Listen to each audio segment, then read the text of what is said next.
Hey gentle people, welcome again. In today's video, I will be telling you how I applied for my study permit. But before we begin, I just have to let you know that this video will be a bit lengthy, but I'll try my best to make it as concise and informative as I can. Before we do the video, a lot of persons are asking how I got a work permit based on the previous video that I did. Now, I must apologize if that video was not clear enough, but I do not have a work permit. I have a study permit with work conditions, as the case with many students, unless they're doing a co-op program, which isn't the case for me. The video was about my husband's spousal open work permit, so it was not my work permit. I do not have a work permit. Now, before I get into this video, I am not an immigration consultant. I am not an immigration lawyer. I'm basically just sharing my personal experiences, and I may reference other person's experience. So feel free to visit the CIC website for official information, right?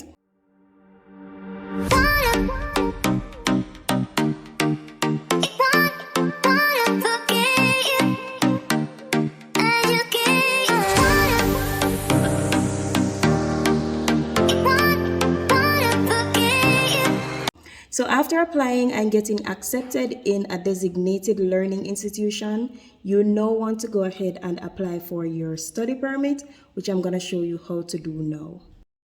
Okay guys, so after you go to Google, you're going to type something like CIC GC key or create key or something of that sort. And then it's going to take you to this page eventually, right? So on this page, you are going to select study because that is what you want to do. How long are you planning to stay in Canada? Temporarily more than 6 months. Select the code that matches the one in your passport. If you're in Jamaica, then you select Jamaica. I'm going to use that one because I did mine from Jamaica and I'm Jamaican.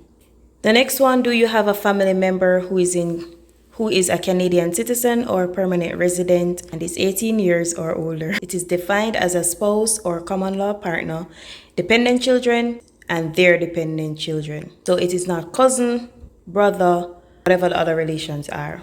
It has to be something along that line, and you can select anything that's hyperlinked to see the meaning. So in my case, I do not have any family members, so I selected no. What is your date of birth? I'm just going to select one that shows that I'm an adult, and we select next. No, I am not. Have you been accepted? Yes. So for this one, you would have to select the link to show you the list of designated learning institutions. The name of the school will have to be on the list of DLI. So you want to check the school before you even go ahead and apply. What's your marital status? I'm married, so I select that. Of course, if any of these apply to you, you select the appropriate one. What is your province of destination? So just go ahead and select one that applies to you. Of course, it's the one where the school is situated. So yes, based on information provided, I'm eligible for my study permit. So the process continues. In my case, this was a no. I didn't have a valid work permit or study permit prior to the one no. So no was my answer. I'm not an exchange student, and no, work is not an essential component of my study.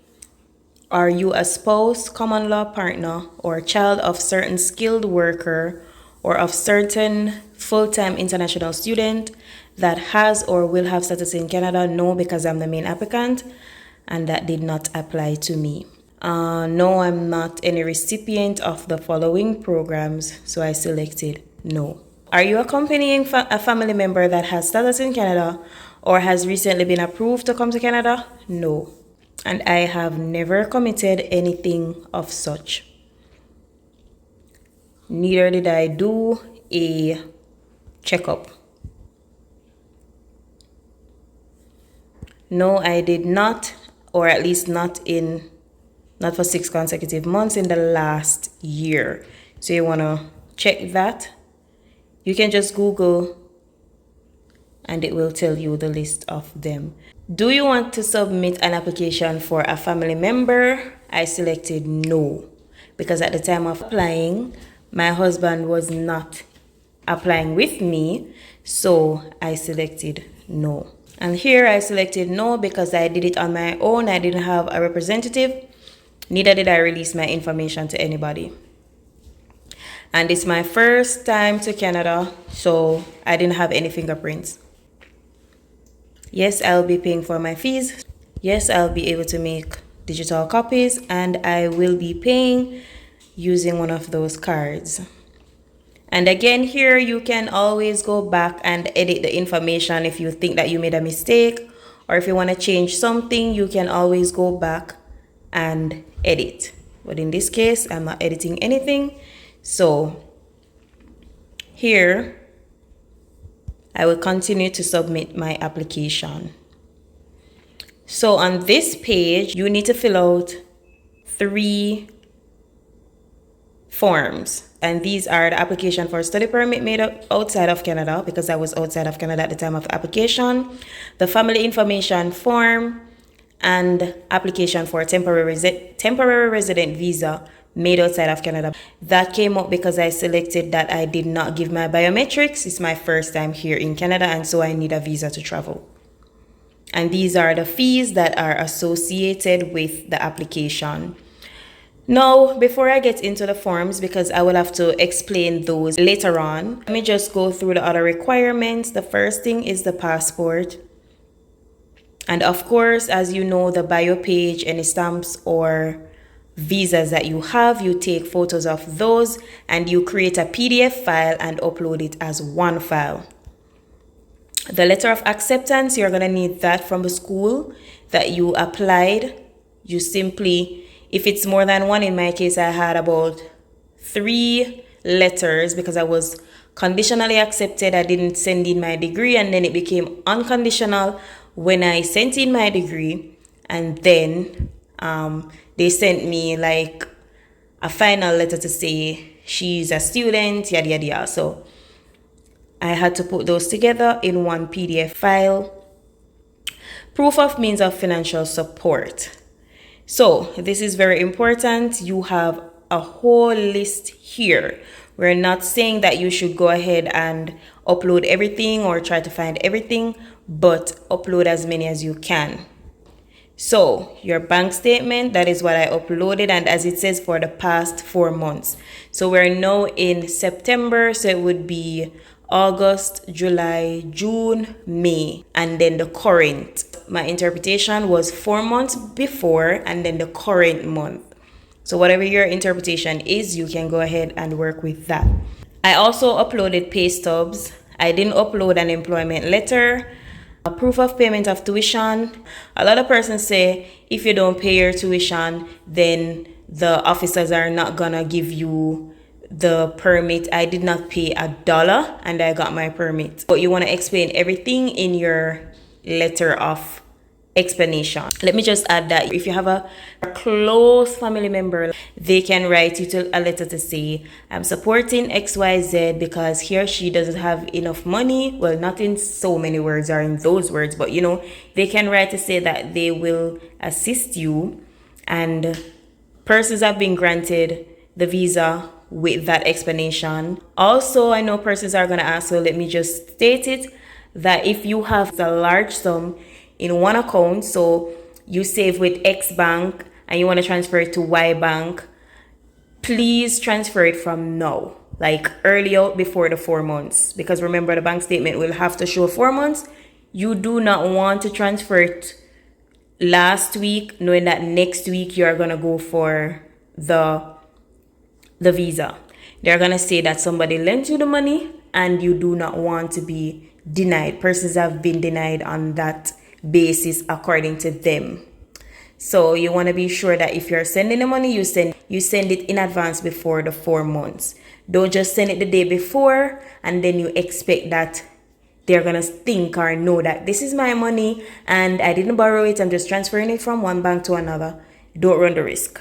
And I didn't upload anything else, so that's about it for my proof of financial support.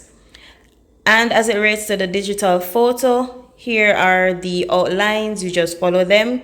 You can just Google apps to resize photo. The client information, now that is everything else that you're gonna need. My letter of explanation, which you want to make sure that that is properly written. That's very important. Also ensure that you have your police record that is less than a year old. Guys, I also uploaded a copy of my degree, my marriage certificate, and a calendar of event that I received from the school because it shows when the tuition fees were due. Because unlike some schools that take the fee immediately or at the beginning, my school has a date in September for fees. So I uploaded that just to show that that's the reason why my fees were not paid. Guys, let me just apologize for the quality of the video. Okay, so this is a family information form, and the first thing you're going to do is select the type of application, which is student. Then you're going to fill your name, your relationship, date of birth, and some personal information there, and select whether the person will accompany you or not. So, of course, you have the different relationship: applicant, spouse, mother, father, and some will go below. So for you and your spouse, you're going to select the marital status. And if you're physically present, meaning you and the person were there before the marriage officer in person, then you select that one. There are also other options that you can go ahead and select. Then for all of these, everything on this page, I select that these persons will not accompany me to Canada. Now on this slide here, it is asking for children. If you don't have any children, then you go ahead and you sign and date down below right here. Now for this slide, if you have siblings, you go ahead and put that information. If not, you put NA because you're gonna print it and sign it anyway. So at the bottom here, regardless of whatever information you put, you need to sign there and date it. Just for the middle piece up top, you are not required to sign if you don't have any sibling or spouse. Okay guys, this one is the study permit application form. You do not need to print this form. You simply sign it by validating. So that validate button is what you use to validate. Now, I think you're gonna get your UCI number by then. You just go ahead and put it, and then you select the language, which can be either English or French. Then just below, you put your personal detail. Of course, you will have those information, but ensure that they match everything in your passport. So like your full name, which is your last name, given name. If you are married, then number 2 is for you, or if you have changed your name. Then, the rest is basically information that only you can fill based on what you will see in your passport. So I don't think I need to really explain anything here because it is as straightforward as it can be. So you just basically continue to fill your personal information. If you have ever been married or in a common law relationship, then you fill that part. Languages, you use the drop down to select, and it continues. You fill the information from your passport. As it relates to national identity document, I use the same information as my passport information. I do not have a USPR card, and so I click no. If you have, then you fill that information, and then you put your contact information such as your telephone number, fax number, etc. Now here you have details of intended study in Canada, and we're going to spend a little time there. Now everything in 1, 2, and 3 you will get in your acceptance letter, so those are pretty straightforward. As it relates to 4, for your tuition, room and board, other, then you basically will also have that from the school's website, and you need your funds available for your stay in Canada. So tuition, say for example, your tuition is $10,000. You know that you add that to the $10,000 that is required for you to have. So that would be $20,000. Then your available funds will be $20,000. I don't advise you to make it exact because you want to impress them that you can fund your stay. So ensure that you do that. Then you click that part there, and I funded mine myself, so I selected self. Then you continue to fill the application. If you're less than 17 years old, then you need to fill out the custodian declaration form. And then you fill the education. If you have post-secondary education, like a university degree or a college degree, then you also put that information. You continue by filling your employment information, and you can list up to 3. I believe if you need to add more, you can go ahead and do that. The instructions will be there. Then you have some background information. You alone can fill those if you have any mental disorder. And the second one, if you have been refused a visa or permit, denied entry, or ordered to leave Canada or any other country or territory, you select that. I was denied a visa, and so I put that information in the box below just to let them know what visa and that it was later granted and all of that. So you can just go ahead and fill those information. Be as honest as you can. Please do not lie. It's not necessary. So you continue to fill those information that only you can fill if you have been in the military, all of those. You just continue to fill them by answering yes or no. Then for the signature part, you simply sign by clicking the validate button. So you don't need to print this. As I said, when you click validate, you will see a barcode at the bottom. That means that it has been signed.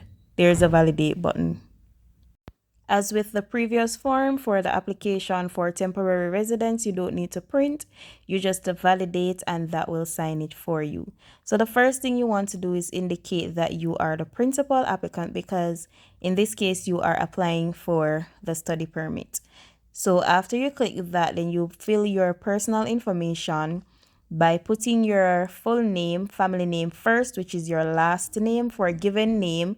If you have a middle name, you simply write it beside your first name, just as you see it in your passport. And then you fill the other information. If you have your UCI by this, then you can put the number. If you do not have it, then you leave it blank. But I believe by this time you would have got your UCI number. Then here, if you have served in the military, you go ahead and indicate that. If you have witnessed or participated in the ill treatment of prisoners, then you go ahead and select that. If you have been a member of any organization that engaged in violence, then you can go ahead and select that part. If you held any government position, then you go ahead and select that part. Those did not apply to me. Now here, you just read carefully and fill your past travel history. That's basically it, guys. If you have any questions, don't forget to let me know. Thank you so much for watching. I hope you found this video informative. Don't forget to like, comment, share, and subscribe.